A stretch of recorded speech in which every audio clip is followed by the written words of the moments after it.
नमस्कार मंडळी. आता आम्ही चाललो आहे शिमग्याला, आमच्या गावी. कोकणातला हा शिमगा एका दिवसासाठी नसतो.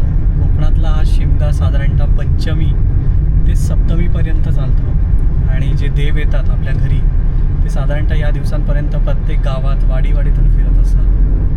तर आमच्याकडे जी पालखी येणार आहे ती आज संध्याकाळी पालखी येईल दुसऱ्या वाडीतून आमच्या वाडीमध्ये, आणि मोस्टली आज संध्याकाळी पालखी नाचून उद्या प्रत्येकाच्या घरी देव जाईल.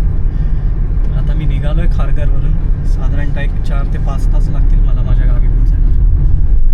बघूया कसा प्रवास होतो आहे मुंबई गोवा महामार्गावर. शक्यतो आज ट्रॅफिक नसेल, बघूया किती वेळ लागतो आहे. साधारणतः नॉनस्टॉप जायचा विचार आहे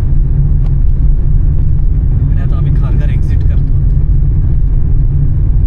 आता जो हा रस्ता आहे हा JNPT रोड आहे आणि इथून हा जो वरचा फ्लायओव्हर आहे तो जर तुम्ही घेतला तर डिरेक्टली एअरपोर्टसाठी हा फ्लायओव्हर जातो. अजून काम पूर्ण झालेलं नाही आहे. आणि गावी जाताना मोस्टली मी हाच रस्ता वापरतो. जी पनवेलची जी ट्रॅफिक आहे ते पनवेलचे 3 सिग्नल स्किप होतो तिथून डिरेक्टली गेल्यावरती. आणि रस्ता पण बऱ्यापैकी मोठा आहे आणि व्यवस्थित आहे. फक्त एवढंच की हेवी व्हेकल्स असतात कधी कधी, बट तुम्ही पूर्ण पनवेलची ट्रॅफिक स्किप करता.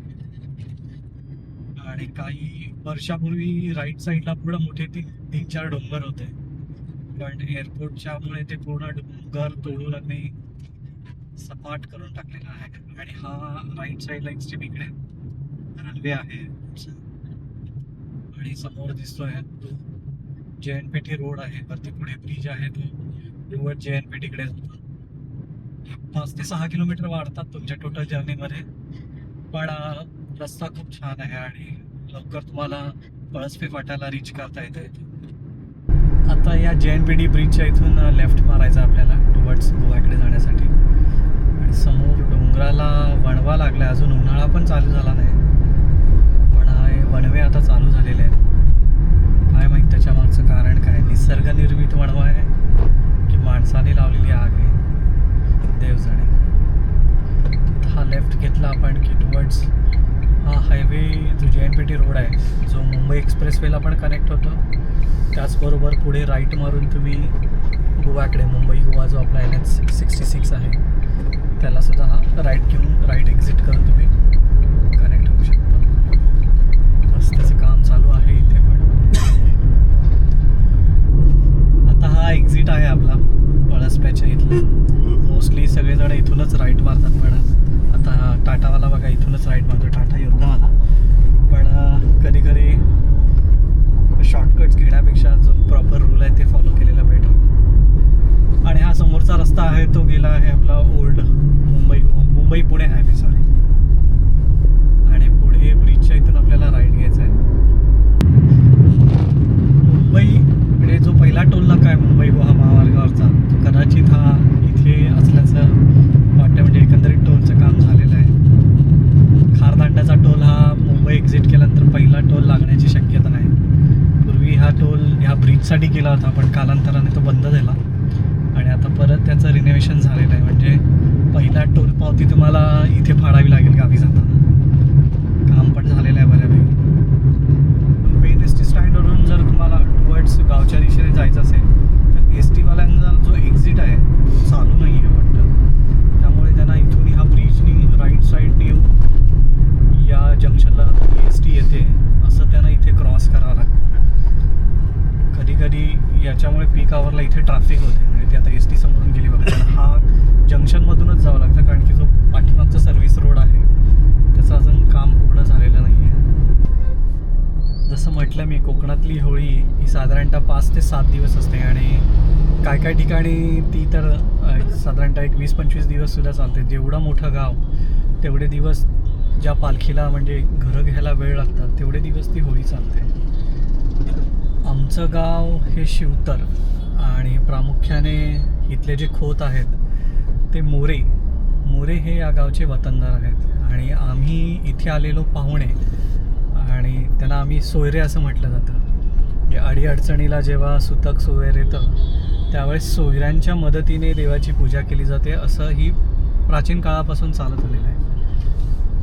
आणि आमच्या गावामध्ये जेवढ्या वाड्या आहेत त्या वाड्यांना, प्रत्येक वाड्यांना दिवस दिले जातात आणि त्या दिवसाप्रमाणे त्या वाडीत पालखी घरं घेते.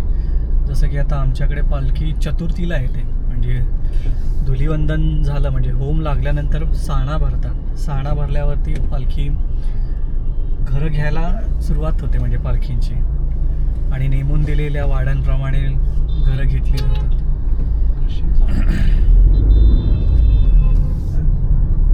तर अशा प्रकारे कोकणातली होळी साधारणतः रंगपंचमीपर्यंत ते सप्तमीपर्यंत चालते. आणि जेव्हा सगळी घरं घेऊन झाल्यानंतर शिपणा हा एक प्रकार असतो आमच्याकडे. म्हणजे त्यावेळेचे होम जे लागतं त्याच्यासाठी एक मोठा खड्डा खणलेला जातो आणि त्याच्यामध्ये ती लाकडं ठेवून म्हणजे होळी केली जाते. तर ते खड्डा बंद करण्यासाठी शिपणा म्हणून असतो. तो either पंचमीला किंवा सप्तमीला असतो. मग परत जी पालखी असते, पालखीमध्ये देवांची जी अरेंजमेंट असते, मग ती पुन्हा पालखी खाली केली जाते. आणि ज्या म्हणजे जे वतनदार असतात, जे खोत असतात, त्यांना मानकरी असं म्हटलं जातं. मग दरवर्षी आळीपाळीने त्यांच्यावरती मान असतो. आज यावर्षी कुणाचा तर दुसऱ्या वर्षी आणखी कुणाचा. तर ते सगळं दस्तावेज, जी देवीचे रूपी आहेत ज्याला कानली म्हणतात, ते त्यांना दिले जातात आणि नवीन मानकऱ्याचा मान चालू होतो पुढे, म्हणजे ही होळी संपल्यानंतर पुढच्या होळीपर्यंतचा. तर हा जो प्रोग्राम असतो हा शिपण्याला होतो.